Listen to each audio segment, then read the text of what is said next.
este tema que corresponde al día de hoy relacionado con la epidemiología de los accidentes. ¿Cuál es el objetivo de esta clase? El objetivo, como se señala en la diapositiva,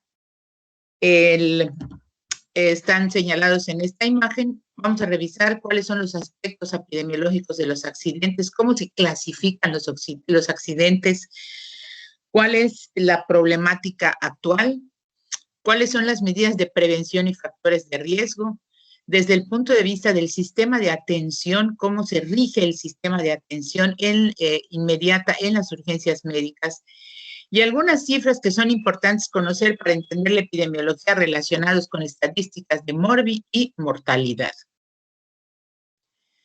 Desde el punto de vista de nuestra sociedad general, la gran mayoría considera a los accidentes como producto de la casualidad, de la desgracia, de un contratiempo, de una catástrofe, como está ahí señalado, o cualquier otra situación relacionada al azar, a lo inevitable, y la gran mayoría de las personas pensamos que poco se puede hacer para prevenir los accidentes. Perdón. Sin embargo, desde el punto de vista de la epidemiología de los accidentes, como está ahí señalada en la diapositiva, la Ley General de Salud de nuestro país dice que los accidentes son es un hecho súbito en donde se produce por la ocurrencia de condiciones. Sí, dígame. ¿Está presentando? Sí. No, creo que no vemos las diapositivas, no le dio la opción de presentar. Vamos a regresar, permíteme. Permíteme. Yo sí las puedo ver. Ah, pues Yo entonces también puedo ver. sí, hay alguien que por su... ¿Ya? ¿Sí se ve? Sí, doctora, sí se ve. Sí, Sí, doctora, se veía. Un inicio. Entonces, sí. doctora, creo que está fallando. Perdón. Sí, muy bien. Entonces, continuamos. La Ley General de Salud define al accidente como un hecho súbito que se produce por la ocurrencia de condiciones. Esto es lo más importante. En la gran mayoría de los accidentes hay condiciones que son potencialmente previsibles, que sin embargo, cuando ocurre un hecho como estos, pues se ocasiona daño a la salud, que puede ser menor, mayor, etcétera. Las instituciones mundiales de salud, como la Organización Panamericana de la Salud, asocia el término a una cadena de eventos y circunstancias que llevan, a que ocurra a una lesión, a una situación de estas con una lesión no intencional. Hablamos aquí de lesiones intencionales y no intencionales, como clasifica la Clasificación Internacional de Enfermedades, o CIE-10, puesto que son situaciones no intencionales, a diferencia de los suicidios o las agresiones directas, donde hay lesiones de tipo intencional. Entonces, esto es lo que define la Organización Panamericana de la Salud, y el factor humano interviene como el elemento causal en el 90% de los casos. O sea, hay un factor humano que produce todo esto. Desde el punto de vista de nuestro país, la Secretaría de Salud determina mediante estudios de epidemiología y estadísticas que en México las lesiones ocasionadas por el tránsito se encuentran dentro de las primeras causas de mortalidad. Dentro de estas 10 primeras causas, pues existen, como ustedes saben, las enfermedades crónico-degenerativas, el cáncer, enfermedades del corazón, etcétera. Pero las lesiones por accidentes de tránsito están dentro de las 10 primeras causas. En el 2014 ocurrieron 15,886 defunciones por lesiones de tránsito, y con un porcentaje un poquito menor. Sin embargo, esto sigue aumentando, aunque actualmente nuestra epidemiología ya cambió por la situación de la pandemia. Pero hoy vamos a hablar en particular de las lesiones y de la morbimortalidad de accidentes de tránsito, cuáles son sus condicionantes y los factores previsibles que podemos tener en cuenta para evitar una lesión que puede dejar una secuela parcial, permanente o inclusive ocasionar la muerte. De acuerdo a estas dos instituciones, la Organización Mundial para la Salud y la Organización Panamericana para la Salud, En el 2015 se determinó que México ocupa la posición 20 de 32 en seguridad vial. Entonces, ahí tenemos una participación muy importante de muchos organismos políticos, públicos y gubernamentales en relación a esto. Desde el punto de vista de la epidemiología de los accidentes, el mayor porcentaje de fallecidos, ¿quiénes son? Los peatones. Los peatones es el mayor número de fallecidos que cruzan, que atraviesan las calles, etcétera, o que son atropellados por accidentes de tránsito, y el 31% lo representan los ocupantes de algún vehículo. Motociclistas en el 14% y ciclistas en el 2%. Esta es la clasificación internacional de enfermedades. Esto es un documento, es un libro que se maneja desde el punto de vista estadístico a nivel mundial, que se conoce como CIE-10, en donde están catalogadas todas las enfermedades, cualquiera que estas sean, y problemas relacionados con salud, a la cual una vez que se realiza el diagnóstico, se cataloga de acuerdo a este catálogo de enfermedades donde se clasifican y se les añade una letra y un número que se llevan desde el punto de vista estadístico. Entonces, cuando ustedes vean este diagnóstico, su CIE-10 corresponde a este número, pues es porque está catalogado dentro de esta clasificación estadística de enfermedades y problemas relacionados con la salud, cualquiera que este sea. Y dentro de esta clasificación, pues los accidentes son lesiones no intencionales. Hay lesiones intencionales y, como está ahí señalado, los homicidios, los suicidios y otro tipo de violencia, como la violencia intrafamiliar, se clasifican dentro de las lesiones no intencionales. A ver.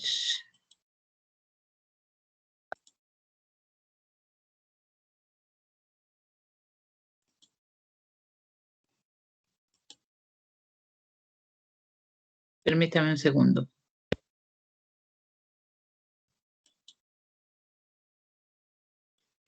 ¿Cuál es nuestra situación actual? Aunque las estadísticas, les repito, probablemente hayan cambiado, pues ustedes saben que las estadísticas no se publican en el mismo año, sino se publican 2 o 3 años después.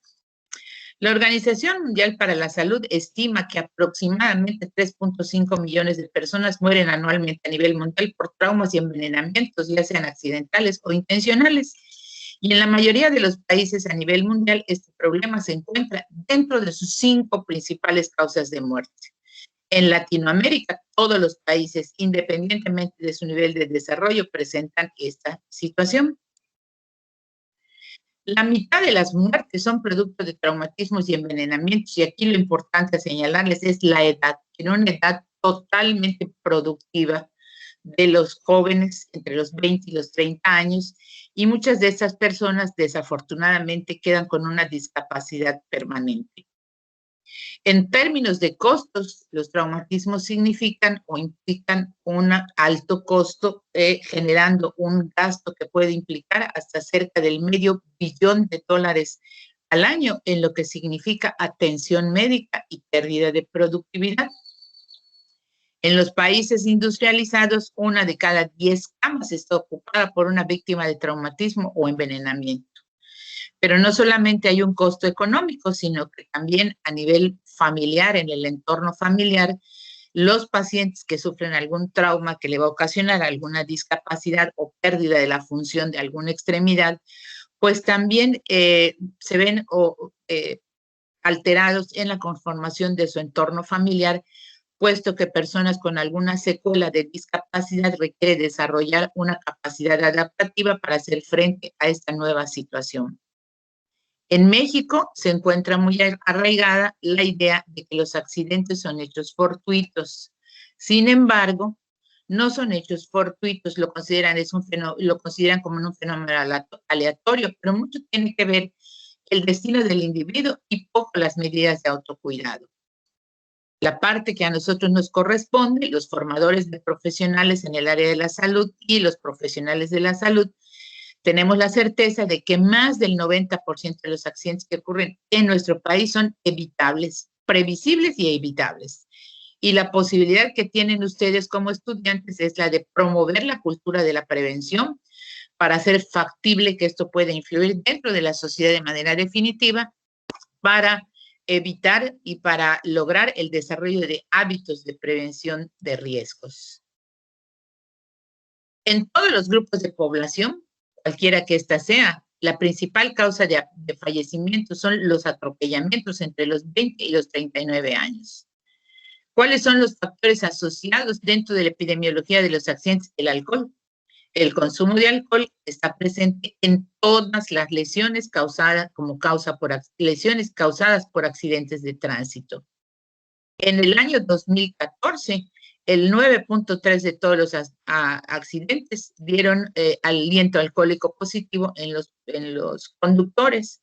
En el 2015, el 9.95, casi el 10% de las autopsias de los fallecidos se sumó a la ingestión de alcohol. Estas siglas que representan el ST-CONAPRA es el Consejo Nacional que a nivel de la Secretaría de Salud existe, que estudia la epidemiología para la prevención de los accidentes y que establece a través de la Secretaría de Salud todos los lineamientos para el manejo de estas situaciones y lograr medidas de tipo preventivo para evitar todos estos daños que se ocasionan. Pero no solamente a nivel salud, también a nivel educativo. A nivel educativo hay que contrarrestar la ancestral cultura del riesgo que gira alrededor, pues, de que hay valentía y osadía ligadas por lo general al género masculino y actualmente al género femenino, y que erróneamente refuerzan desde temprana edad y que sin duda influyen en la poca importancia que se le otorga a la prevención. Entonces, aquí hay dos imágenes que señalan que el que no previene, pues accidentes tiene. Entonces, es importante conocer cuáles son aquellos factores dependiendo del grupo de edad. Esta imagen solamente es para ejemplificarles cuáles son aquellas condiciones que ustedes saben, han visto y que conocen, que a través de los diferentes hábitos en el conducir propician la situación de un accidente. La ingestión de alcohol, el utilizar el teléfono celular en la conducción de algún vehículo que puede causar un atropellamiento o la muerte incluso de cualquier paciente, niño, adulto, anciano, etcétera. La distracción que produce el utilizar aparatos electrónicos mientras conducimos y, por supuesto, hay toda una serie de señalamientos que nos sirven para evitar todo esto y evitar accidentes tan terribles como lo que vieron ahí. Existen muchas organizaciones a nivel internacional, como la Organización Mundial para la Salud y la Organización Panamericana de la Salud, el Fondo de las Naciones Unidas para la Infancia, que es la UNICEF, y la Organización de las Naciones para la Educación, Ciencia y Cultura, que son la UNESCO, la OMS, la OPS, la UNICEF y la UNESCO. Todas estas instituciones han trabajado desde este año 1986 para poder desarrollar programas integrales de educación para la salud, como son el utilizar casco protector para conducir motocicleta o bicicleta en este caso, que en un momento dado podría ser una alternativa de transporte teniendo en cuenta nuestra situación actual de la construcción de las ciclovías para poder transportarnos de manera segura, pero siempre bien protegidos. La utilización del cinturón de seguridad en los vehículos también es parte de este programa integral de educación para la salud. Pero también existe un marco jurídico para que se establezcan estas acciones, las cuales se deben aplicar, y estas están contempladas como muchas actividades que nosotros desarrollamos en las normas oficiales mexicanas, y que esta norma 009 de la Secretaría de Salud está establecida desde 1993. Esta norma establece criterios, lineamientos y estrategias para que el personal de salud, cualquiera que este sea, fomente hábitos de prevención de accidentes, tanto a nivel de educación básica y media superior, y actualmente para educación superior, como lo son ustedes, estudiantes de una licenciatura. Entonces, si ustedes recuerdan, está el programa del conductor designado, la utilización de asientos en la parte posterior para los niños que se transportan en vehículos y, por supuesto, la regulación en la ingestión de alcohol y el famoso alcoholímetro que actualmente está. Desde el año 2001, las dos Secretarías de Salud y de Educación Pública, a través de acciones conjuntas, firmaron todas las bases de coordinación para establecer, desarrollar y ejecutar el programa de educación saludable con el objeto de prevenir accidentes y hacer escuelas seguras donde disminuyan los riesgos al mínimo posible. Y todo esto se trabaja con las direcciones generales de promoción de la salud de cada una de las secretarías de salud establecidas en cada uno de los estados de nuestro país. Y todo esto se hace para trabajar para lograr un entorno seguro para cualquier educando. Como ustedes ven, el factor humano es el 85% como agente causal, está relacionado con accidentes de tránsito. El 10% a las condiciones del transporte, el 5% a las condiciones del vehículo y un 30% asociado a distractores como lo son comer, por supuesto, beber y la utilización de aparatos electrónicos, específicamente del teléfono celular. Desde el punto de vista de los factores de riesgo, una vez más recalco aquí que los accidentes viales que producen más de la mitad de las muertes por accidentes, uno de los factores de riesgo que destaca de manera importante es la ingestión de alcohol del conductor o bien del peatón que resulta ser atropellado. En los últimos años, como está muy bien señalado, pues esto se ha incrementado a través del estudio que se ha hecho, pues en los accidentes viales con lesiones graves provocados de manera imprudencial, está totalmente asociado al uso indebido de los teléfonos celulares durante la conducción de los vehículos, por lo tanto, esto es muy importante. En los niños y adolescentes, hay que evitar que familiares y amigos conduzcan cuando han ingerido bebidas alcohólicas. En la educación vial, el atravesar las esquinas, usar los puentes peatonales, pues por eso están. Ayudan a reducir el riesgo de ser atropellado, puesto que el mayor número de lesionados son los peatones. Hay que utilizar zonas seguras exclusivamente destinadas al uso de peatones y libres de tránsito vehicular. El uso del cinturón de seguridad en las sillas portabebé también tiene que ser reforzado y en el hogar, sobre todo en los niños, existen en el recuadro de abajo a la derecha, tienen ustedes lo que publicó la Secretaría de Salud a través del CONAPRA para la prevención de accidentes. ¿Cuáles son las medidas desde el punto de vista de prevención en el caso de los niños, como lo es el contacto con agua caliente, con corriente eléctrica y sobre todo con productos cáusticos? Está muy bien establecido que hay que usar protectores para las tomas de corriente, evitar el agua caliente, evitar el acceso, disminuir el acceso a los niños cuando se está trabajando con alimentos o con agua caliente por las quemaduras que esto pueden producir, y la utilización de productos cáusticos que deben ser alejados o deben estar fuera del alcance de los niños, ya que muchas veces estos ocasionan daños irreversibles o finalmente la muerte, como lo son la ingestión de cáusticos, pues porque el niño todavía no lee y no conoce y no lo puede identificar. Los factores asociados a la recreación y al deporte, pues bueno, el hacer y efectuar actividad física siempre tiene algunos factores de riesgo, pero debemos tenerlas en cuenta las medidas de prevención, sobre todo la utilización de algunos aparatos y artefactos protectores, sobre todo cuando se utiliza como actividad recreativa el uso de bicicletas, de patinetas, etcétera, y hay que utilizar un equipo de protección adecuado, como está muy bien señalado. Cada una de estas disciplinas requiere de un equipo protector adecuado para evitar o prevenir cualquier tipo de lesión. A nivel de las carreteras, pues sin duda una parte de esta responsabilidad es de la autoridad gubernamental el mantener en estado óptimo aquellas vías que son de uso regular para el transporte de personas, de alimentos, etcétera, como son las carreteras o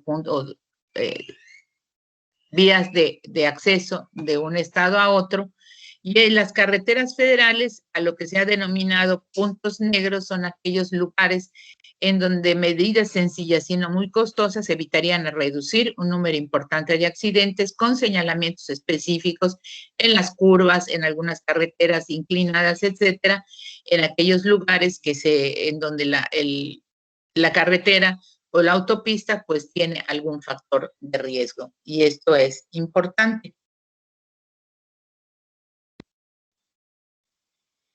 Durante los últimos años, el mantenimiento de carreteras se ha incrementado significativamente, puesto que la inversión destinada al mantenimiento de esto se ha mejorado notablemente. Sin embargo, ustedes saben que el porcentaje bruto asignado a este rubro, pues no es lo deseado. Sin embargo, esto en donde más se aplica es obviamente en los países desarrollados. Sin embargo, pues esto tiene que ver con aspectos políticos y gubernamentales dependiendo del estado y del lugar. Hay que considerar los accidentes en las carreteras federales, en donde primordialmente el hecho del exceso de velocidad es el resultado de un análisis simple. En lo que respecta hay accidentes de trabajo también, en donde se establecen medidas de seguridad. Y en México, afortunadamente, hay avances notables porque las personas tienen que trabajar con equipos de seguridad, como son todos aquellos trabajadores de la construcción o quienes están sometidos a un riesgo. Entonces, se han tomado acciones de seguridad laboral, pero todavía hay insuficiencia en esto. Existe un acuerdo entre autoridades respecto a lo que es gasto e inversión.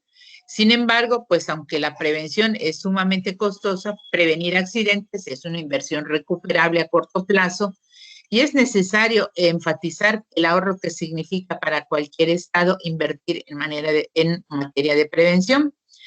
Los expertos en países desarrollados como Alemania consideran que por cada dólar que han invertido en prevención, esta inversión resulta significativa porque se han ahorrado poco más de 5 por cada uno invertido. ¿Cuál es la atención inmediata en las urgencias médicas? Es muy importante conocer cuál es el sistema integral que en muchos países, incluyendo el nuestro, se establece para la atención inmediata en urgencias, porque unos pacientes deben llegar de manera inmediata, otros de manera mediata y otros no son levantados en el momento de un accidente múltiple o una catástrofe desde el punto de vista de accidente. Existe la atención integral del paciente accidentado a través de un sistema de atención médica de urgencias en el sitio que se inicia en el sitio donde ocurre el accidente. ¿Por qué? Porque el tiempo entre un accidente y el tratamiento médico inicial es vital para evitar un desenlace fatal. Entonces, ¿esto cómo se hace? Existen lineamientos que deben conocer que son aplicables tanto para personal técnico como son los técnicos en urgencias médicas, quienes se desempeñan en las unidades de traslado como son las ambulancias, los técnicos de la Cruz Roja, así como médicos de primer contacto que van a recibir a estos pacientes. Y entonces existe una clasificación de emergencias conocido como el triaje de Manchester o el triage, que es un método para la clasificación de los pacientes, priorizando la gravedad y la urgencia de los casos. Y esto tiene que ver con el traslado para llegar al hospital más cercano que pueda recibir al paciente, recibir la atención adecuada. Cuando hablamos del nivel 1, la urgencia es de resucitación y ese triage hay que asignarle un color, que es el color rojo, y donde el paciente requiere atención de forma inmediata en el sitio de accidente. Si el paciente es catalogado con color naranja, es una emergencia que puede diferirse de 10 a 15 minutos. Y si es una urgencia, se clasifica con el color amarillo y tenemos hasta 1 hora para trasladarlo. Si es una urgencia menor, puede esperar hasta 2 horas. Y si es un paciente sin ningún daño, ese paciente puede ser evaluado 4 horas después. Entonces, aquí tenemos un resumen también, el mismo cuadro donde habla del rojo, resucitación, emergencia naranja, urgencia amarillo, menor verde y sin urgencia azul. Aquellos pacientes que en el momento de la evaluación o del triage requieren maniobras de resucitación, deben recibir atención inmediata. Naranja entre los primeros minutos y los urgentes en amarillo hasta por lo menos 60, dentro de los primeros 60 minutos, y los demás pueden ser evaluados. Este triage nos sirve para que cuando hacemos la evaluación de un accidente múltiple, donde tenemos que determinar quién tiene que pasar primero y quién después, se hace todo esto mediante la clasificación o triage en el momento del accidente. La atención prehospitalaria de los pacientes accidentados tradicionalmente que está a cargo de instituciones del sector público, ambulancias de la Secretaría de Salud, de Seguridad Pública, la Cruz Roja Mexicana y algunas otras organizaciones de carácter voluntario. Esos son los que primero llegan en el momento del accidente. Sin embargo, y desafortunadamente, no hay un sistema adecuado para la atención prehospitalaria y lesionados que se realice de manera sistemática. Hay organizaciones altruistas como estas, la Cruz Roja, ¿verdad? La Cruz Verde y los paramédicos que participan en el auxilio de los lesionados en eventos accidentales, y para esto estos técnicos reciben una instrucción muy específica en donde el triage es sumamente importante para determinar qué enfermos son los que primero suben a la ambulancia para poder ser trasladados. Desafortunadamente hay muchas organizaciones que no cuentan con un domicilio o razón social real y que no se encuentran legalmente constituidas o bien no tienen financiamiento. Sus recursos los obtienen mediante servicios especiales, donativos, etcétera. Y desafortunadamente muchos de estos, pues, sustraen los bienes materiales de aquellos de los accidentados durante la administración de sus servicios. En este año, en la reunión del Consejo Nacional de Seguridad Pública, se estableció este acuerdo que exhorta a los gobiernos a instalar lo que era el 066, que actualmente es el 911, el Servicio Telefónico Nacional de Emergencia en todo el país para la prevención de accidentes. Pero ¿de qué se mueren los mexicanos? ¿Cuál es la mortalidad en los accidentes en nuestro país? Hace 70 años, a principios de los años 30, los pacientes o las personas que fallecían en ese entonces principalmente morían. Esta es la transición epidemiológica. ¿Qué es lo que ha ocurrido? En los años 30, en nuestro país, las enfermedades transmisibles como infecciones por parásitos del aparato digestivo y respiratorio eran las principales causas de fallecimiento, padecimientos infecciosos.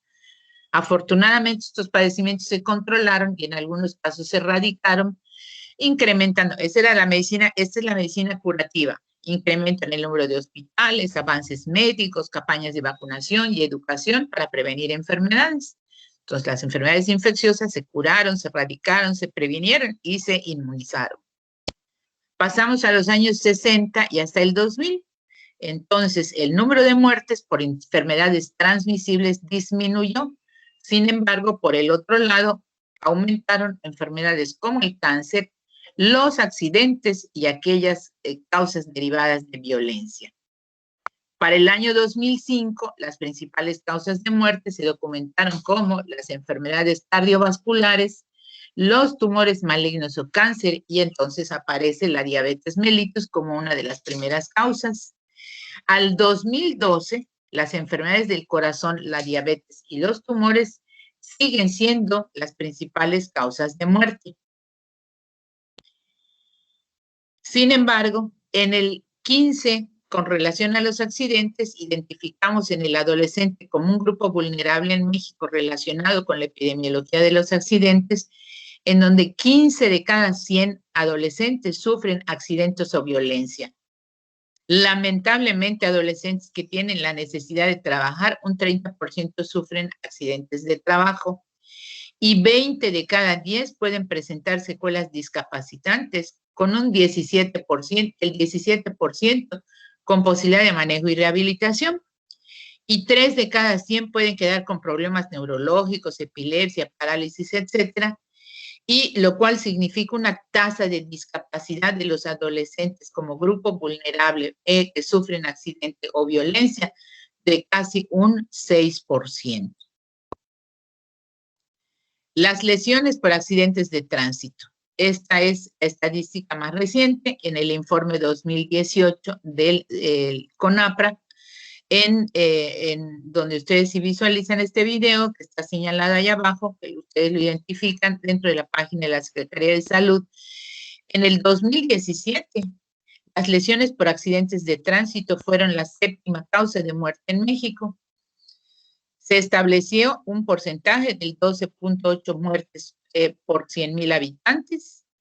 El 97% de estas lesiones ocurrieron en la zona urbana o suburbana, un 3% en las carreteras federales, y los peatones, ciclistas y motociclistas representaron el 64.7%, y los adultos jóvenes fueron por grupo de edad vulnerable, un 41.9% quienes sufrieron lesiones por accidentes de tránsito.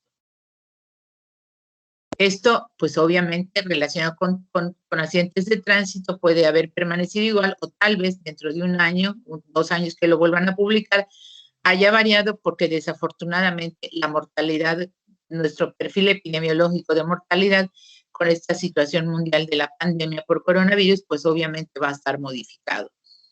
Hablando de las lesiones por accidentes, ¿cuáles son los grupos vulnerables desde el punto de vista epidemiológico en lo general? El 70% en promedio de las muertes por accidente ocurren en individuos del género masculino. Sin embargo, la relación hombre-mujer ha sufrido una ligera modificación, muy probablemente por la mayor participación de la mujer en actividades laborales que hasta antes estaban reservadas para el sexo masculino. Si analizamos por grupos de edad y por año, comparando las cifras en 5 años del 94 al 99, esto muestra un descenso en todos los grupos en los de los menores de 5 años. Sin embargo, aun cuando se observa una disminución en la tasa de accidentes en las personas mayores de 65 años de edad, la mortalidad de este grupo se incrementa conforme avanza la edad por condiciones lógicas, obviamente. No es lo mismo un adulto joven de 40 o de 30 años que se accidenta a un adulto de más de 65 con las consiguientes lesiones que pueda esto desarrollar. De acuerdo con estudios de organismos internacionales en materia de viabilidad, actualmente México ocupa el 7º lugar a nivel mundial en muertes por accidentes de tránsito. De acuerdo a este autor, asesor de la Organización Panamericana de la Salud, este investigador, Roy Rojas, detalló que en México, epidemiológicamente, ¿cuándo ocurren los accidentes? Pues en los días clave, como son jueves, viernes y sábado por la noche, porque son los días en donde la gente consume más alcohol, la gente... un segundito, por favor.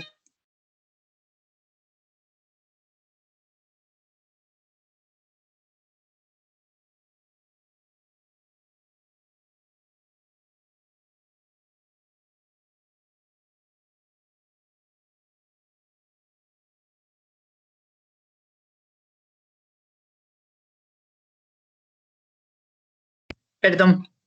Entonces, este investigador detalló que en México estos días eran donde más frecuentemente ocurrían los accidentes, porque se movilizan alrededor de 200,000 conductores bajo influencia del alcohol, y por este motivo mueren al año aproximadamente 24,000 personas en accidentes relacionados con el consumo de alcohol.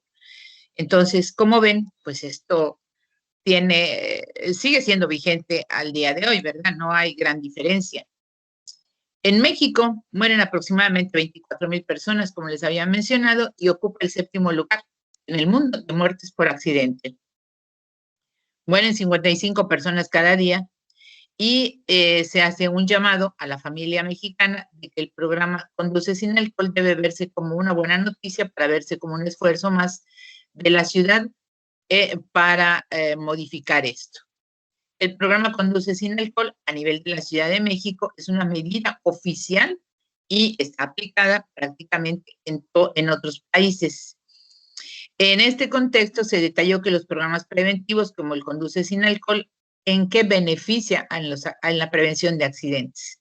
Cuando se utiliza el conductor sin alcohol o conductor designado, la aplicación del alcoholímetro, Está documentado que se puede disminuir hasta en un 30% la probabilidad de que alguna persona fallezca por accidentes de tránsito. Por eso son importantes estos programas.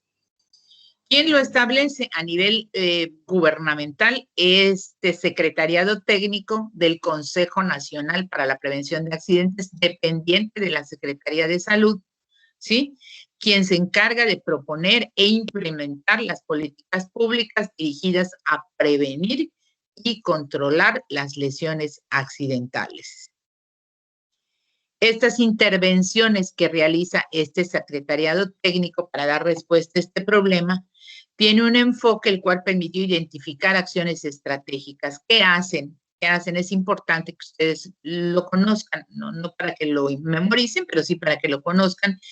A nivel gubernamental, este secretariado instala y opera los observadores estatales de lesiones, los consejos estatales de prevención de accidentes, promueven el marco normativo sobre seguridad vial, implementan los puntos del alcohol de alcoholimetría, implementan auditorías de seguridad vial, sensibilización en la seguridad vial, difunden campañas de seguridad vial, capacitan a quienes son los primeros respondientes, instalan y operan centros reguladores de urgencias médicas. Muy bien, jóvenes. ¿Alguna pregunta hasta aquí, por favor? Esto es más que nada para que ustedes conozcan un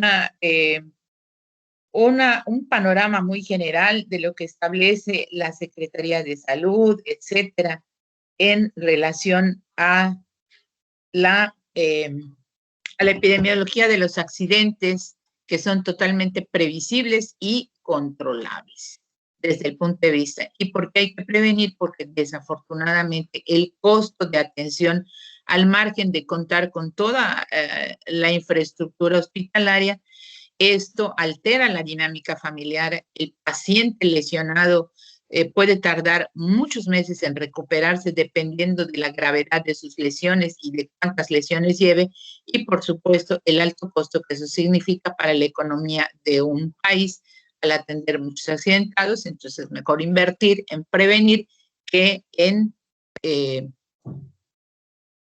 curar o tratar pacientes accidentados. ¿Hay alguna pregunta hasta aquí, por favor?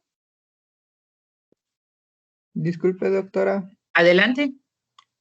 ¿Por qué considera usted que o sea, desde su experiencia, por qué acabarían siendo los jóvenes el grupo más vulnerable? Porque son los que tienen más actividad, son los que consumen más alcohol. Entonces, lo de las causas de los accidentes se correlaciona con el grupo de los jóvenes. La causa de los accidentes, sí, como tal, así es. El grupo más vulnerable es el grupo de los jóvenes. Salen más, tienen más actividad, tienen más acceso a muchas otras cosas. Entonces, los jóvenes son intrépidos, piensan que no pasa nada, que no va a pasar nada, conducen con mayor velocidad, no miden el alcance de la velocidad de un vehículo, son más osados en muchas cosas de las que habitualmente los adultos somos, los adultos y adultos mayores un poco más precavidos. Entonces están más expuestos a esto. Entonces esto va de la mano de la educación vial, etcétera, pero es un manejo totalmente integral. Lo importante en esta presentación que yo les hice es para que ustedes, desde el punto de vista de su formación como profesionales de la salud, tengan un panorama general de qué ocurre con los accidentes que se documentan de manera estadística por estado, por país, por región, a nivel mundial, y que desafortunadamente las lesiones por accidentes de tránsito son altamente costosas, que son totalmente prevenibles o previsibles, y que ahí tenemos que actuar desde el punto de vista de nuestra formación como profesional de salud en promover las medidas de prevención dentro y fuera de nuestro entorno para evitar al máximo los accidentes, disminuir la posibilidad de secuelas y de discapacidad, porque esto significa un alto costo para el Estado, para el gobierno, para el paciente y, por supuesto, para su entorno familiar. Todo esto está documentado a través de cifras estadísticas que se llevan de acuerdo a la clasificación internacional de enfermedades. Y como ustedes vieron en las diapositivas, aunque vamos a ir detallando cuáles son aquellas fracturas y lesiones que pueden en un momento tener aquella repercusión funcional, parcial o permanente, dependiendo de la lesión. Pero este es un panorama muy general para entender cuál es la importancia de aplicar las medidas de prevención. ¿Sí, sí quedó claro? Por favor, Sí, ¿alguna otra pregunta?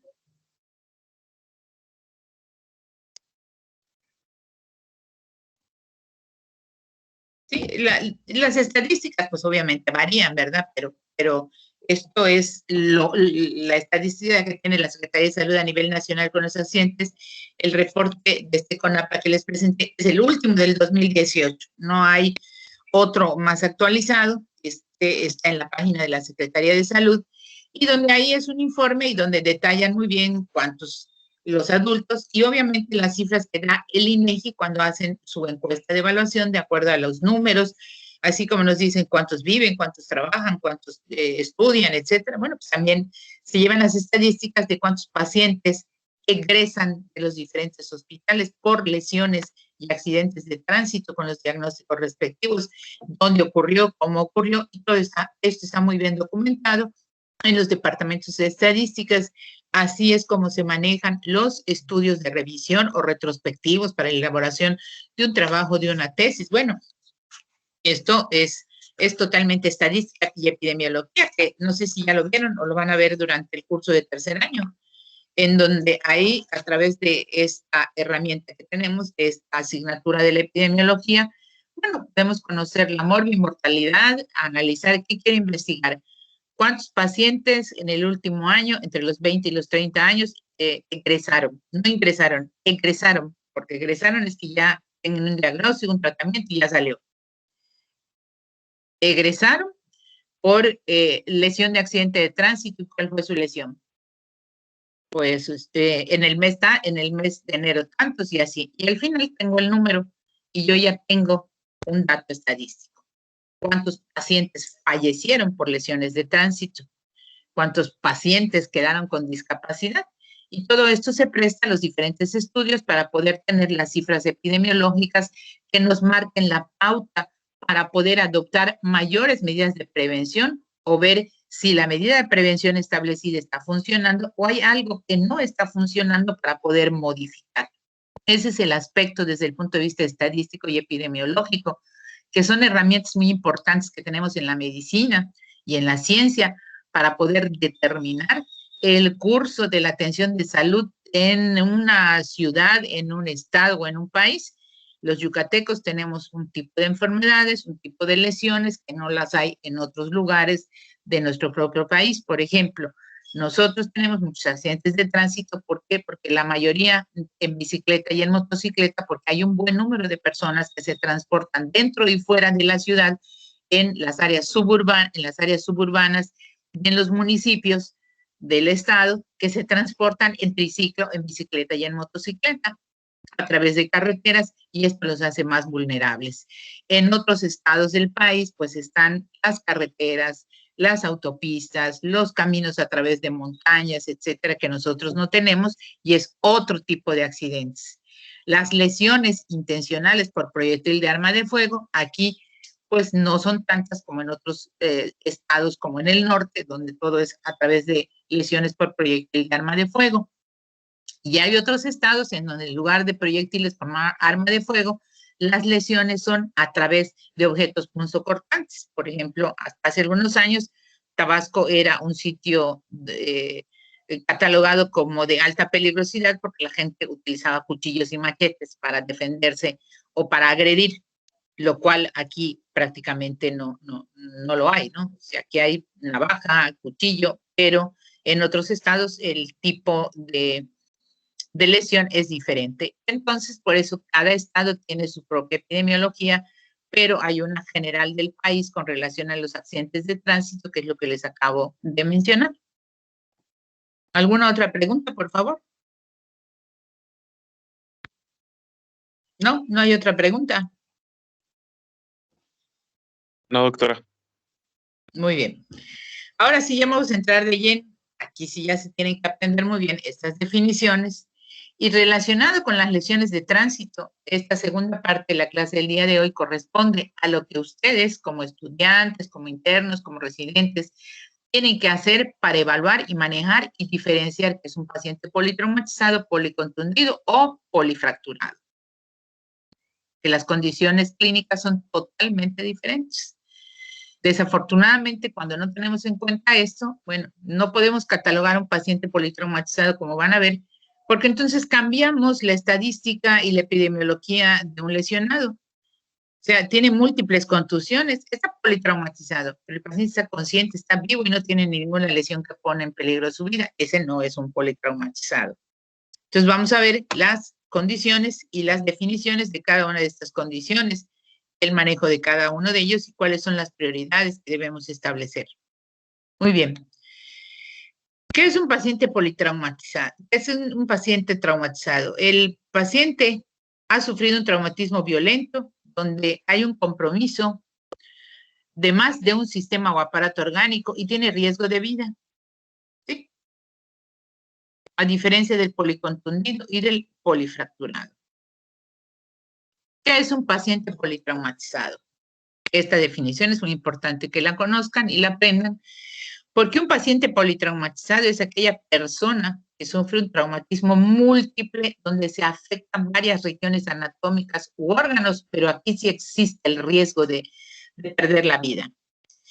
El traumatismo severo es la principal causa de muerte en personas menores de 40 años y la mortalidad según la edad presenta 2 picos de incidencia.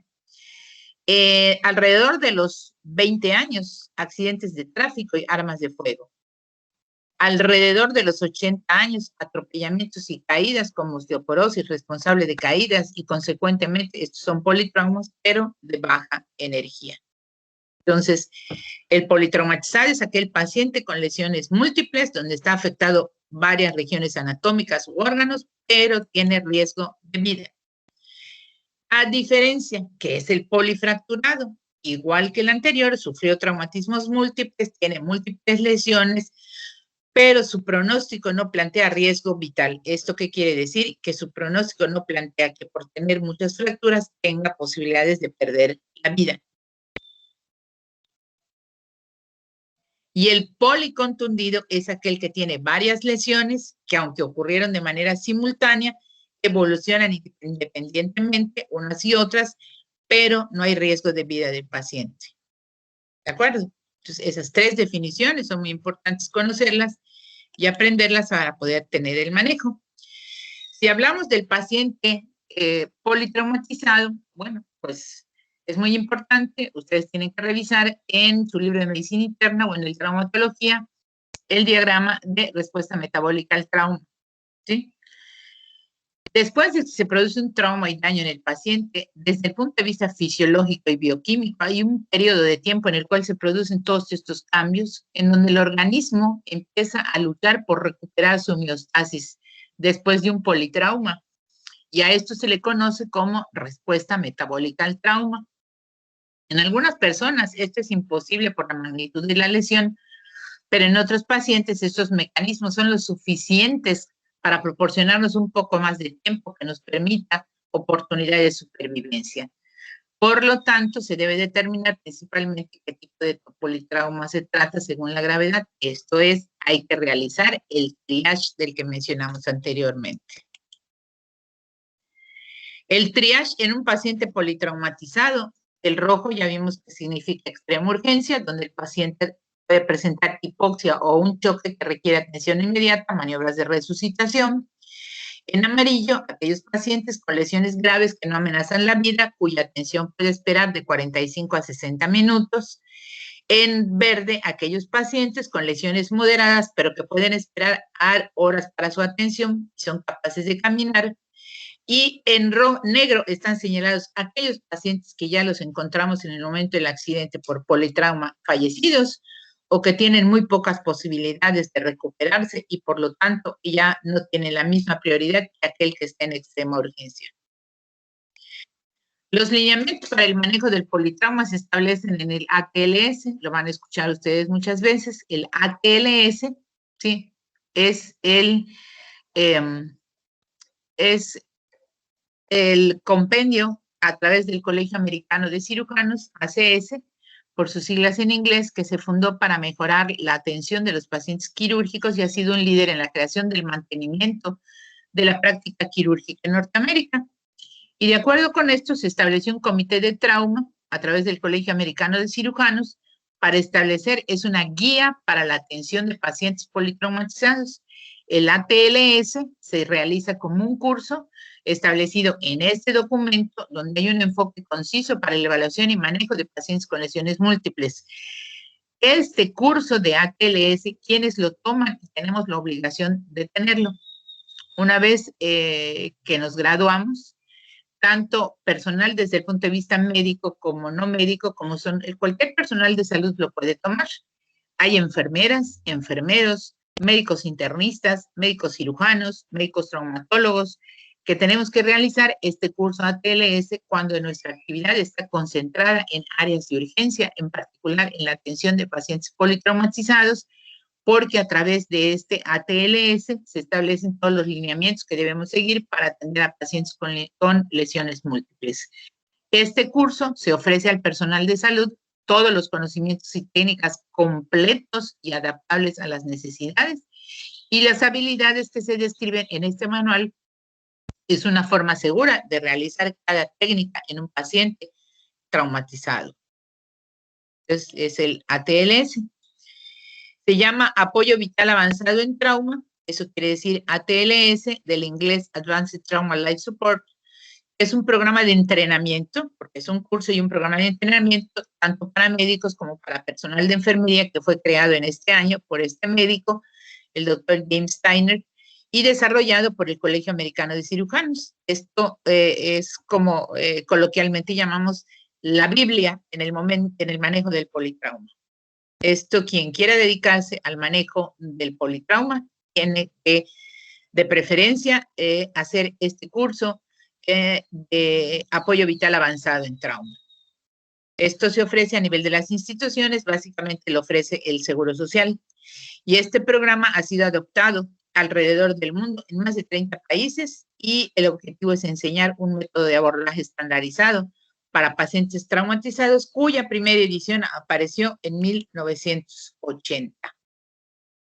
Este curso de soporte avanzado se conoce como evaluación inicial y que comprende tres fases: la revisión primaria, la resucitación y la revisión secundaria, para que tengan una idea de cómo se lleva a cabo.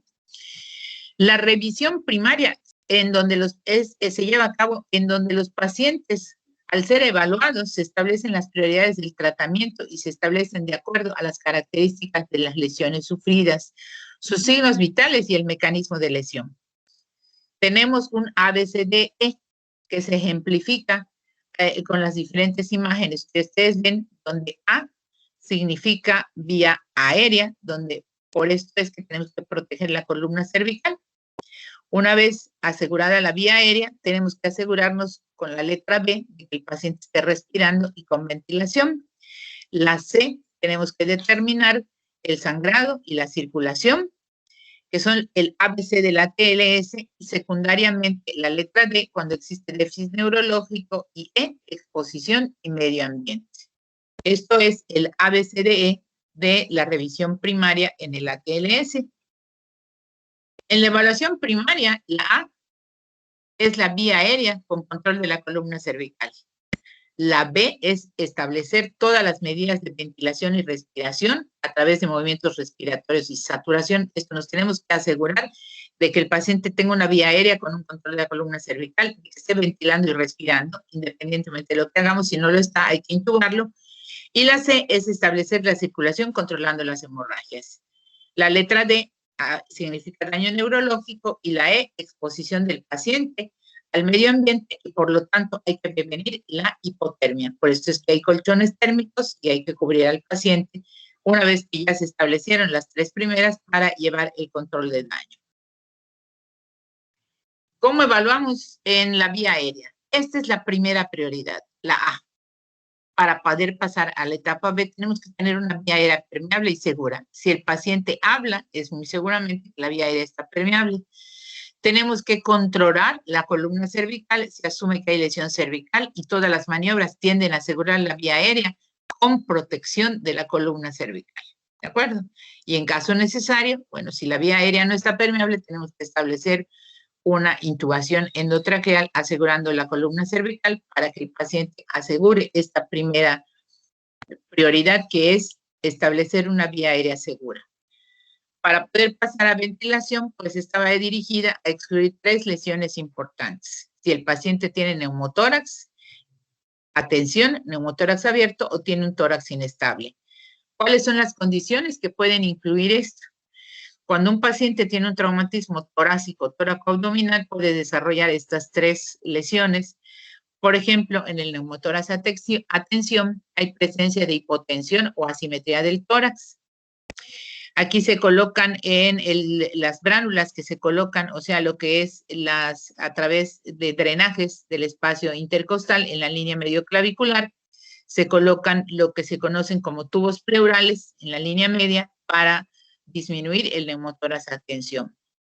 Si es un neumotórax abierto, pues hacemos lo mismo. Y el tórax inestable con contusión pulmonar, sobre todo cuando hay fracturas múltiples de ambos lados de los arcos costales, el paciente tiene un tórax totalmente inestable. Entonces, en la vía aérea, esto es un algoritmo que nos toma aproximadamente 3 minutos. Vía aérea, preguntamos, responde, vía aérea permeable. Si seguimos el algoritmo, vemos que el paciente, si no responde, mira, escucha y siento, y si tiene vía obstruida, hay que desobstruirla para lograr siempre la vía aérea permeable en la primera letra. ¿Responde o no responde? Vía aérea permeable u obstruida. Si está obstruida, hay que desobstruir, y si no, seguir a la vía aérea permeable. ¿Cómo realizamos? Las maniobras para determinar respiración. Hacemos una auscultación rápida, sin entrada de aire, tiene un neumotórax atención, se hace una pleurocentesis, se logra un neumotórax normotensivo. Estos 2 frasquitos que ven aquí son conocidos como es el sistema de sello de la pleurocentesis a través de un sello de agua, y hay que determinar si hay murmullo vesicular, ausencia de las vibraciones vocales y asegurar la respiración. Entonces, este es el algoritmo del AB. Vía aérea y respiración. Tercer punto de la TLS en el ABC. La C significa circulación con control de hemorragias. Casi cualquier grado de hipotensión, si el paciente está hipotenso y traumatizado, por lo general es secundaria una hemorragia, que puede ser visible o no visible. Por lo tanto, tenemos que restituir el volumen sanguíneo, controlando una hemorragia si es totalmente visible, y administrar líquidos por vía intravenosa e instalación de sondas vesicales y gástricas para el control de los líquidos y lograr la volemia adecuada de ese paciente. Entonces, en esta imagen, como ven, aquí aplicamos por vía intravenosa la sonda urinaria, la aplicación de sangre intravenosa si ya estamos en el hospital, y la colocación de una sonda nasogástrica de manera esquemática.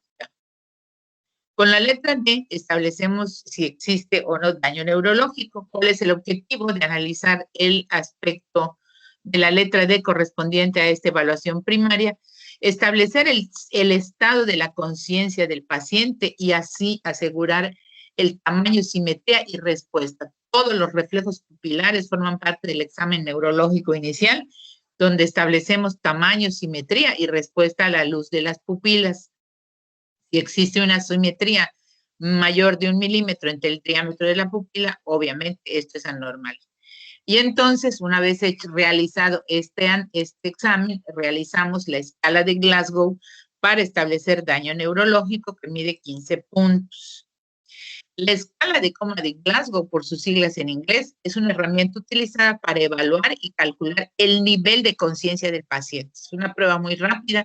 En la mayoría de las áreas de urgencias está colocada la tabla o escala de Glasgow, que mide el nivel de conciencia de un paciente que fue desarrollada hace más de 40 años por 2 neurocirujanos y que actualmente es de gran aplicación en la gran mayoría de las áreas de urgencias.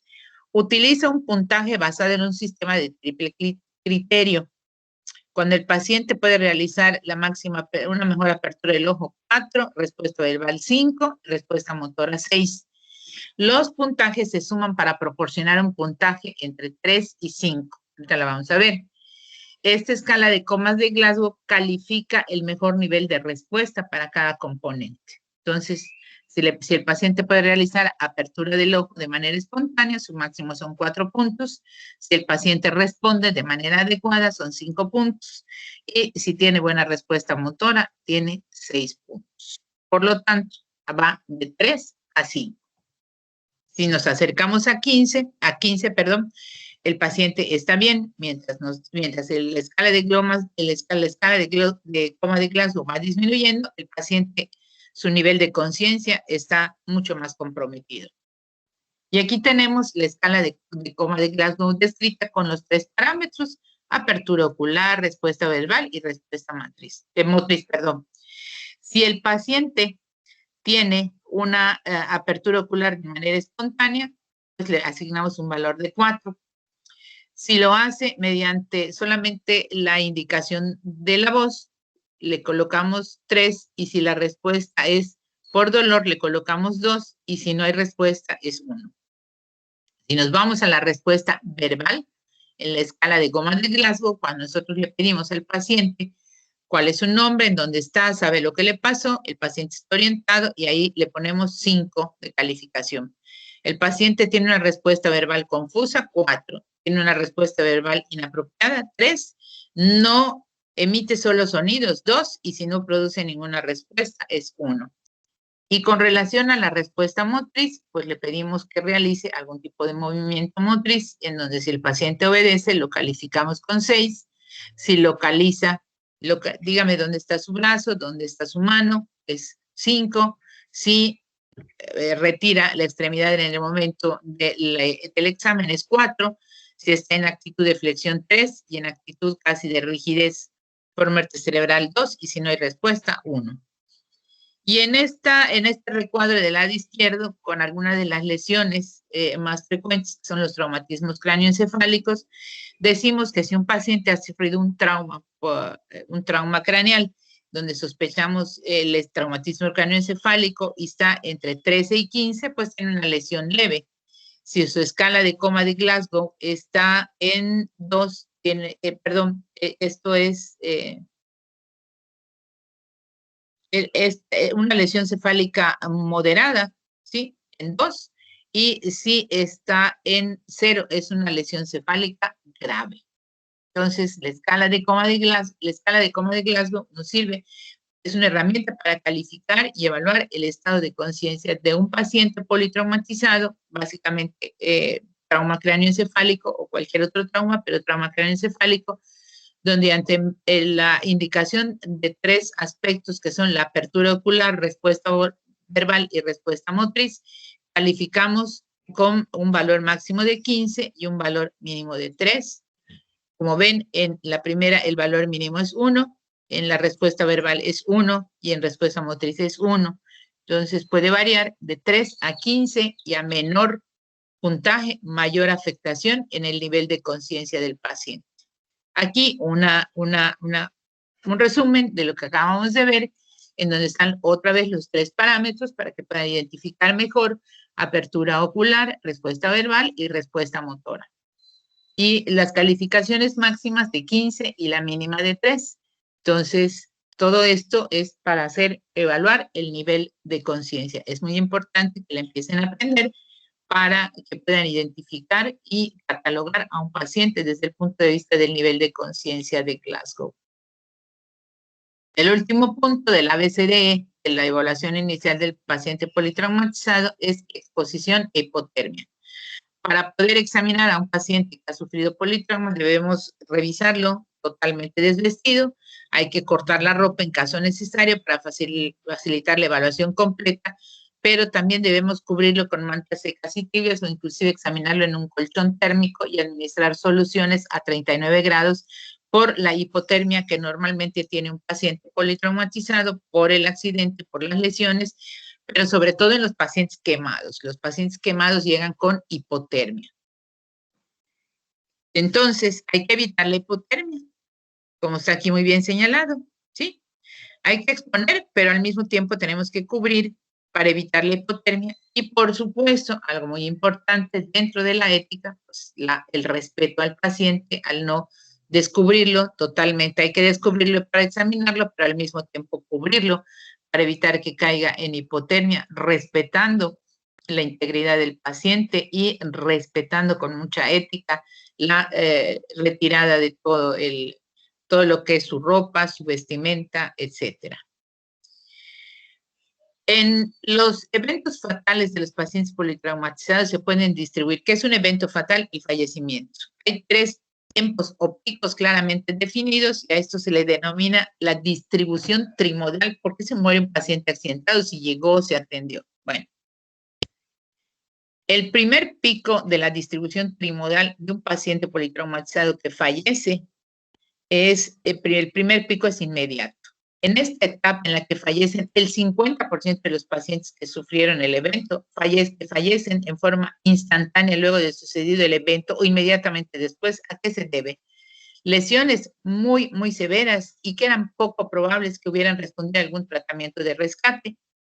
Estas cuales incluyen lesiones cardiovasculares o de los grandes vasos y lesiones severas de la columna vertebral o a nivel de la médula, a nivel alto, columna cervical C1, C2, son totalmente mortales. Ustedes saben que a partir de esto, pues es poco difícil que se recuperen. Entonces, el primer evento por qué se muere es inmediato, lesiones vasculares, lesiones del tallo cerebral, lesiones de la médula espinal o lesiones de los grandes vasos por la severidad del traumatismo. En el 50% de los casos. Hay una mortalidad precoz. Son pacientes, el porcentaje de pacientes que fallecen en el pico precoz, fallecen el 30% de todos los pacientes que sobreviven a la primera etapa. Y estos fallecimientos ocurren minutos u horas después del evento y a qué se deben. A un traumatismo cráneoencefálico, a lesiones viscerales muy importantes como son ruptura de hígado, de vaso, de riñón, traumatismos torácicos, hemotoras, neumotoras, tamponamiento cardíaco, etc. Y el tercer pico es el pico tardío, en donde los pacientes que fallecen, el 20% restante, fallecen cuando llegan a esta etapa. Luego de presentar y ser atendidos en las áreas de estos pacientes, son atendidos básicamente o inicialmente en las unidades de choque de los hospitales de segundo o tercer nivel y en las áreas de las unidades de cuidado intensivo. Sin embargo, hay un 20% que llegan a este pico tardío que después de haber sido tratados presentan infecciones severas, choque séptico, disfunción orgánica múltiple y finalmente la muerte, a pesar de un tratamiento establecido. Cuando hablamos de la cinemática del trauma, hablamos de que esta cinemática, para poder establecer los daños, tenemos que saber qué es lo que ocurrió. La cinemática del trauma es el proceso en donde analizamos un accidente para determinar qué daños podrían haber resultado de las fuerzas y movimientos involucrados del agente agresor o de la forma en que el paciente se lesionó, el análisis del movimiento, fuerza, etcétera. A eso se le conoce como cinemática del trauma.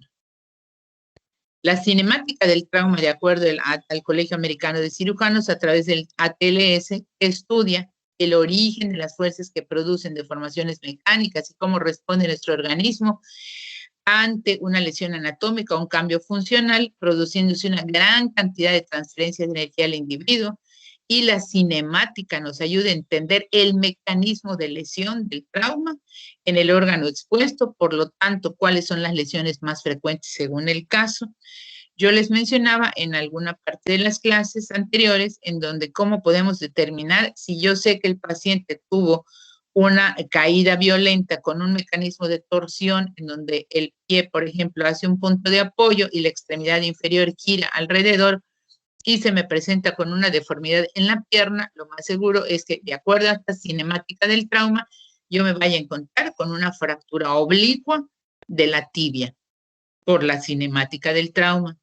Si el paciente fue sometido a un atropellamiento en la parte lateral del muslo y cae por atropellamiento, probablemente yo tengo una fractura del fémur con un trazo transverso porque ya conozco la cinemática del trauma, por señalarles algún ejemplo relacionado con esto.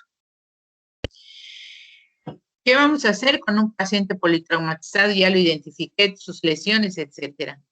El tratamiento definitivo inicia después de identificar las lesiones del paciente. ¿Cuáles son las condiciones potencialmente letales? Y finalmente, ¿cuáles son los estudios especiales que requerimos? Lo primero es atender el ABC del ATLS en el manejo del paciente politraumatizado y luego todo lo demás. La revisión secundaria es una vez que ya terminamos los parámetros de la revisión primaria que ya vimos. Iniciar la resucitación y todos estos parámetros que les mencioné del ABCD está controlado. Entonces ya comienza una revisión secundaria. Y la revisión secundaria comprende 4 aspectos. Volvemos a reevaluar de manera frecuente el ABC. Hacemos interrogatorios de lo que requiramos para completar esto, el examen físico complementario y los estudios diagnósticos para buscar algún tipo de lesión.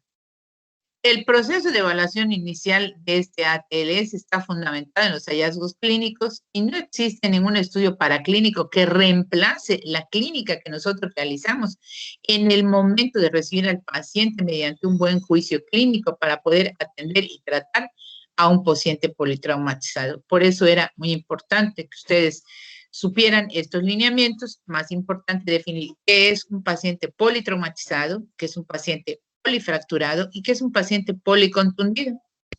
¿Cuál es el ABCD del manejo del paciente politraumatizado? La evaluación primaria y cuál es la evaluación secundaria. Y entender que de acuerdo a nuestro juicio clínico, lo que sabemos, lo que conocemos y lo que documentamos de manera científica, nunca sustituye a un estudio paraclínico, llámese radiografía, resonancia magnética, tomografía, laboratorio. Como ven, en todo este proceso que yo les señalé en relación a la atención del paciente politraumatizado, en ningún momento se dice toma una muestra. Sin embargo, en el hospital, al mismo tiempo que se hace este manejo clínico, pues obviamente se están tomando muestras para hacer los análisis, pero no es lo que corresponde desde el punto de vista estricto en el manejo de un paciente grave con una lesión que requiera atención y que ponga en peligro su vida. Todos los estudios clínicos y paraclínicos se hacen alrededor de la evaluación primaria y después en la evaluación secundaria. Y revisamos cuáles son los parámetros que causan la muerte en pacientes en 3 picos.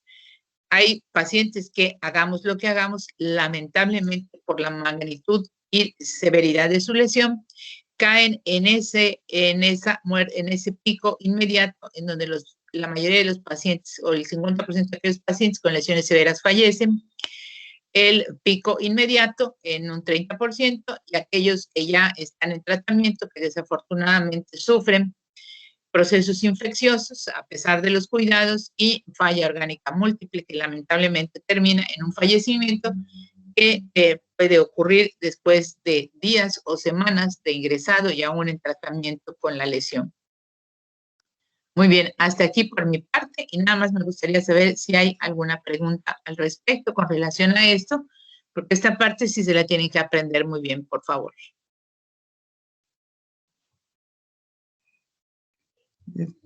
Disculpe, doctora. Adelante. Respecto a lo de la escala de Glasgow, a la hora de reportar el Glasgow de un paciente, ¿se tiene que especificar la puntuación que sacó? No, escala de Glasgow 6.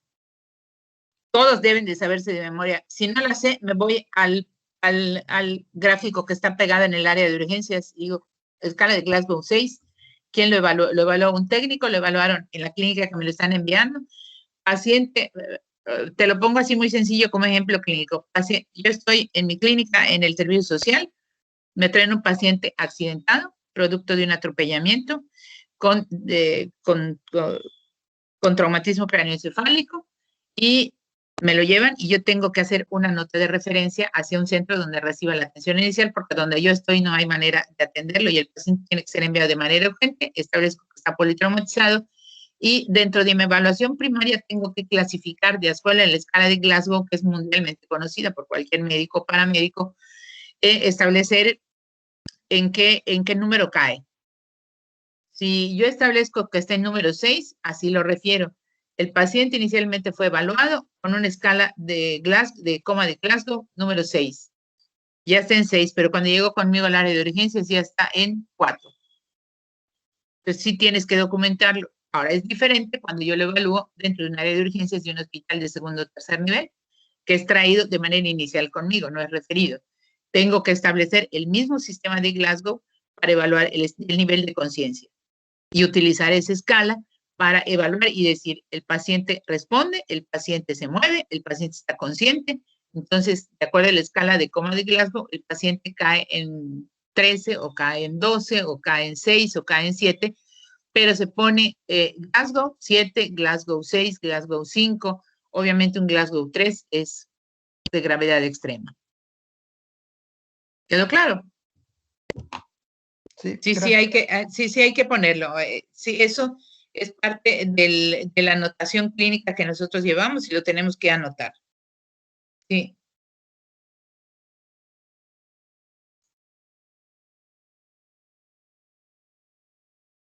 ¿De acuerdo?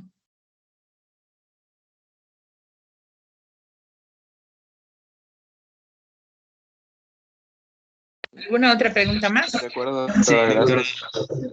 El año pasado estaba haciendo una historia clínica de una mujer que sufrió un accidente automovilístico y cuando llegué a la parte de padecimiento actual, no supe qué poner. O sea, ¿cuál es el abordaje que lleva una historia clínica en un paciente politraumatizado? O sea, esa es la pregunta. ¿Consciente o inconsciente? Estaba consciente. Consciente. Sí. ¿Y dónde estaba ingresada? En el oral. ¿Pero en qué área?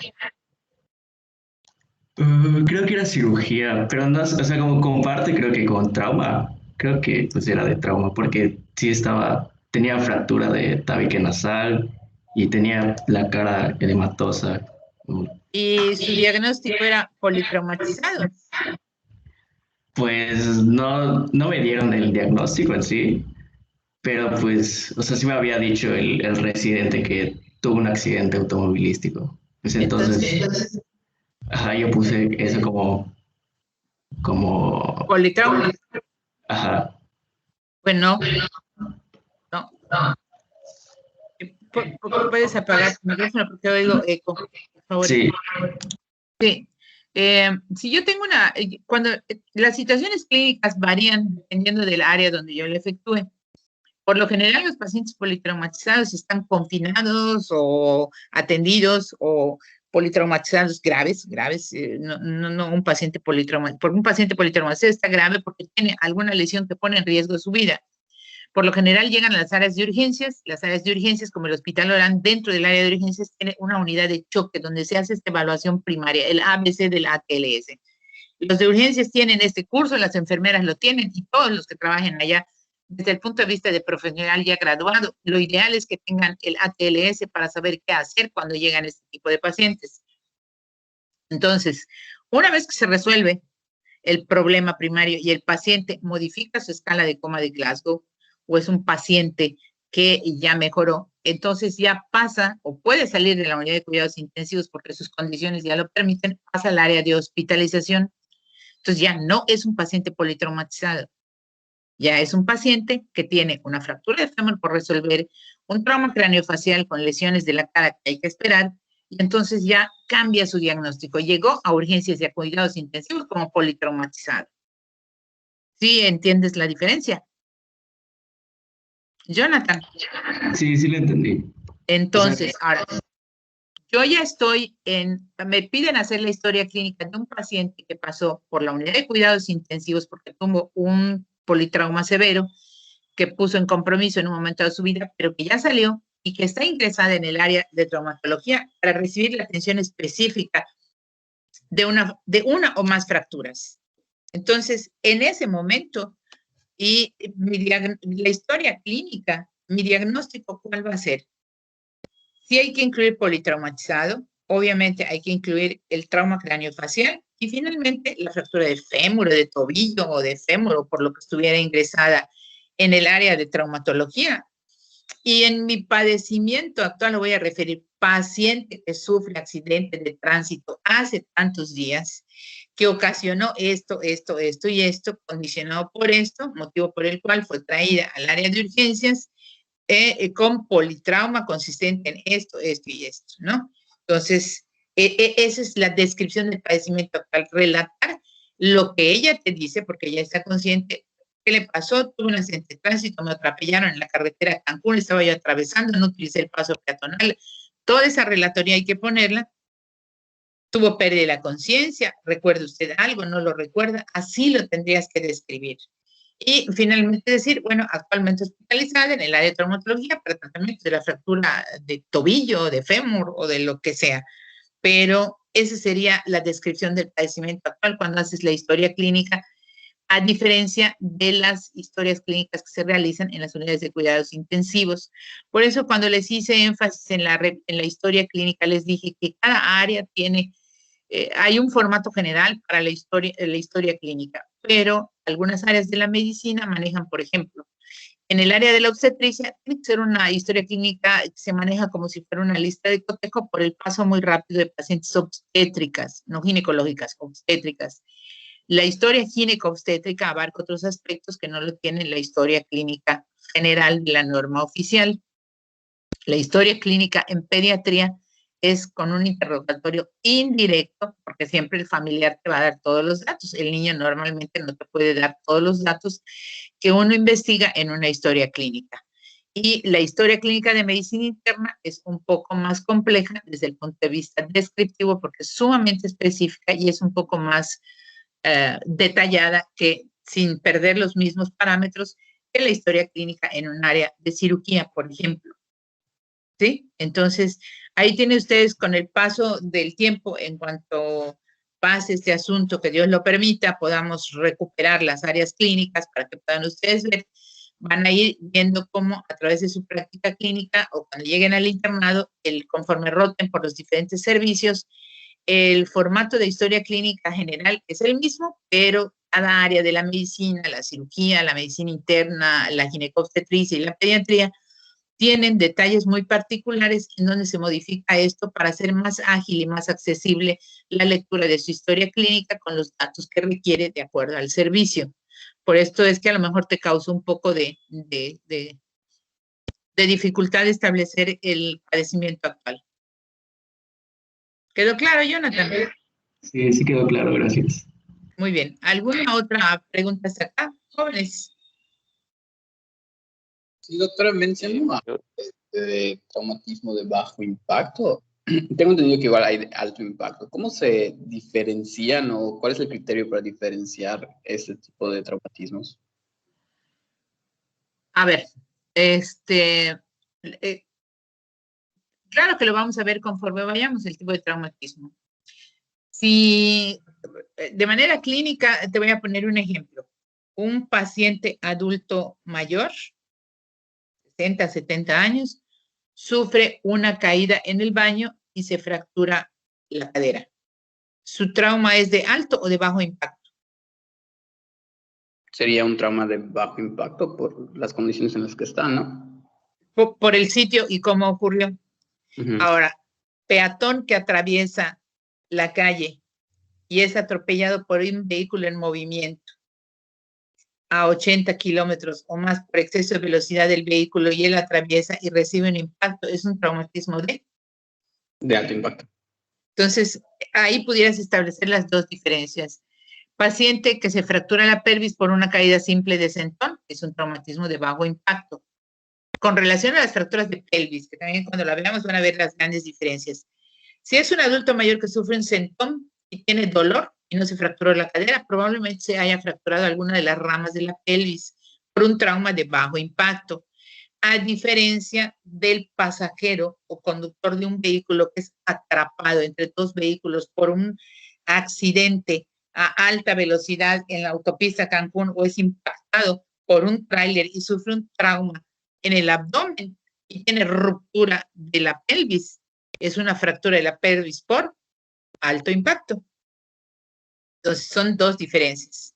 Por ejemplo, de acuerdo al mecanismo de lesión, los traumas pueden ser de alto y de bajo impacto. Y las lesiones se catalogan de alto o de bajo impacto de acuerdo al mecanismo de lesión, al trauma que sufre el paciente. ¿Sí? ¿Quedó claro? Ok. ¿Sí, Moisés? Sí, muy bien. ¿Alguna otra pregunta, por favor? Solo una duda, maestra. Sí, dime. Que, pues, o sea, en el caso de los accidentes, pues, los paramédicos, vaya, son los que acuden y, pues, me imagino que ellos aplican lo que es esto de la revisión primaria, ¿no? En el Y cómo momento. no. Cuando son accidentes grandes, graves o, pues, un médico no sale a buscar un paciente accidentado, ¿verdad? A no ser que trabajes en un área de la Cruz Roja como paramédico, como técnico. Hay un curso dentro de este ATLS que imparten en la Cruz Roja para los TUMS técnicos en urgencias médicas, que son aprenden a intubar, aprenden el ABC del paciente politraumatizado, que es como un subcurso del ATLS para los técnicos en urgencias médicas, que aquellas personas que se desempeñan como paramédicos en las instituciones como la Cruz Roja tienen obligación de saberlo y los entrenan para esto. Entonces, ellos te dan, cuando el paciente no lo puede proporcionar, ellos son los que te dan la mejor información. Pero para esto se establecen sistemas de comunicación muy importantes, tal vez como los ven en algunas cuestiones de la televisión, o sea, hay llamadas a través del 911 desde el sitio de la lesión, quien levanta o recoge al paciente para trasladarlo y a dónde lo voy a llevar. Estoy a la mitad de la carretera entre Cancún y Mérida. ¿Qué me queda más cerca como hospital general para atender al paciente de manera inmediata? Porque tiene riesgo de su vida. ¿Me arriesgo a llevarlo 2 horas a Cancún o me arriesgo 2 horas a llevarlo a Mérida? No, tengo el hospital de Valladolid. Entonces, a través del 911 se avisa el servicio de urgencias, estamos llevando un paciente en tales condiciones, se hacen todos los preparativos para que cuando el paciente llegue, pero todo es a través de la atención integral del sistema de urgencias, que aunque ustedes no lo vean, así funciona. No es que lleguen de improviso, sino que hay un sistema perfectamente establecido de atención en urgencias que faltan muchas cosas por hacer y perfeccionar, ¿verdad? Pero eso sería lo ideal, ¿no? Que a través de llamadas y de acuerdo a las lesiones, por eso es que a veces se establece que el paciente pueda ser trasladado en ambulancia o requerir el apoyo a través de un helicóptero para que el paciente llegue lo más rápido con las posibilidades de recuperación ante una situación de suma gravedad y que llegue lo más pronto a un hospital. No valdría la pena enviar a un paciente muy grave a una clínica que está a 5 minutos, que es de medicina familiar, porque vamos a perder el tiempo. Ahí no le van a dar la atención normal, adecuada, o la necesaria, perdón, no adecuada, sino la atención que requiere.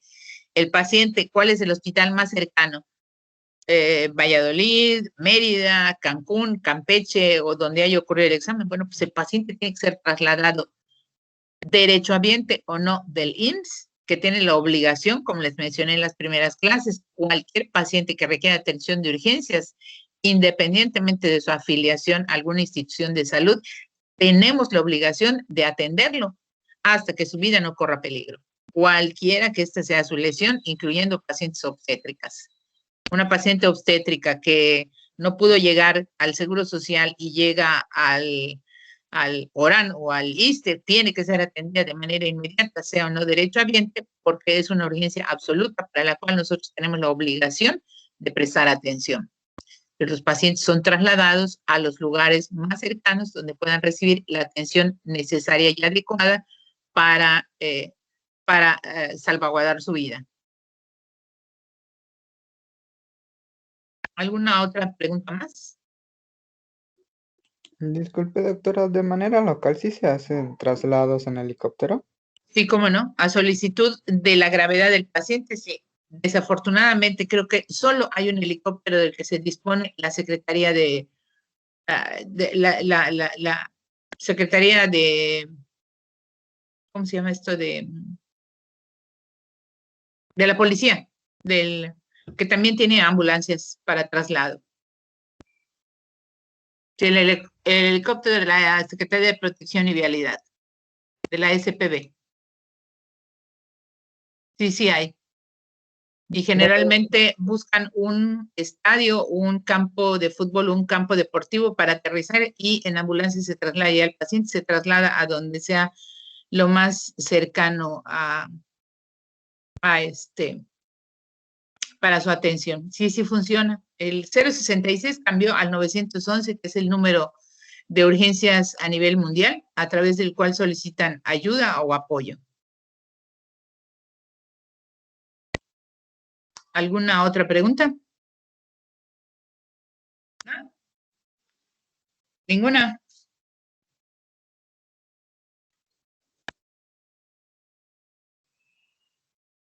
¿Aarón? No, doctora. ¿No? ¿Todo bien? Niñas, Cintia, Claudia, ¿todo bien? Sí, doctora, todo bien. Bien, muy bien. Entonces, estas van a quedar en el material de clase. Les avisan a sus compañeros que no pudieron asistir, que esto va a permanecer unos días allá como material de clase. Y les aviso para la próxima clase, es el próximo jueves. Les suplico revisar en artículos en la biblioteca, aunque yo les voy a dar todo esto, lo que corresponde al manejo de las heridas y fisiopatología de las heridas, es la primera parte. Y la segunda parte vamos a manejar las generalidades de qué es una contusión, qué es un esguince, qué es una fractura y qué es una luxación. Definiciones y generalidades, ¿cómo voy a diferenciar esto? En las heridas, ¿por qué es importante? Vamos a ver algunos ejemplos de cómo son las heridas que son lineales, heridas contusas, hematomas, escoriaciones, cómo se clasifican, para que comiencen a manejar ustedes estos términos. No es lo mismo un hematoma que una equimosis, una escoriación o una herida anfractuosa, una herida lineal, una herida quirúrgica, una herida superficial, una herida profunda, cómo cicatrizan, cuál es el proceso de cicatrización, quiénes intervienen en el proceso de cicatrización, para qué nos sirve el colágeno, etcétera, dónde están los vasos, cómo cicatriza una herida, etcétera.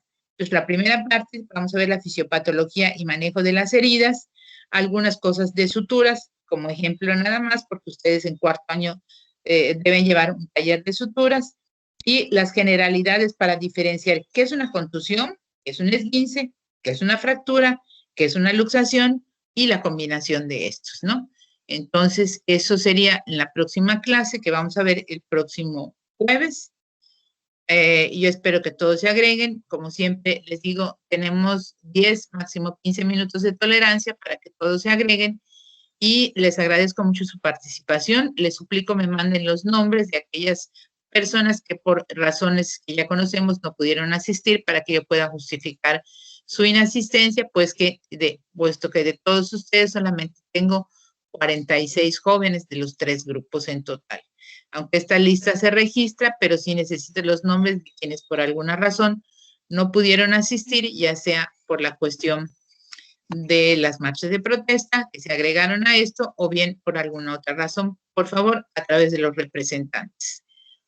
Si no tuviera ninguna otra pregunta, pues les agradezco su asistencia, les agradezco sus preguntas y su participación, repasen los temas, básicamente los términos de la segunda ponencia, que fue la del manejo del politraumatizado, y nos vemos el próximo jueves. ¿De acuerdo? Muchísimas gracias, jóvenes. Que tengan un buen día. Gracias, doctora, igualmente. Gracias, cuídense. Mucho gusto en verles. Gracias.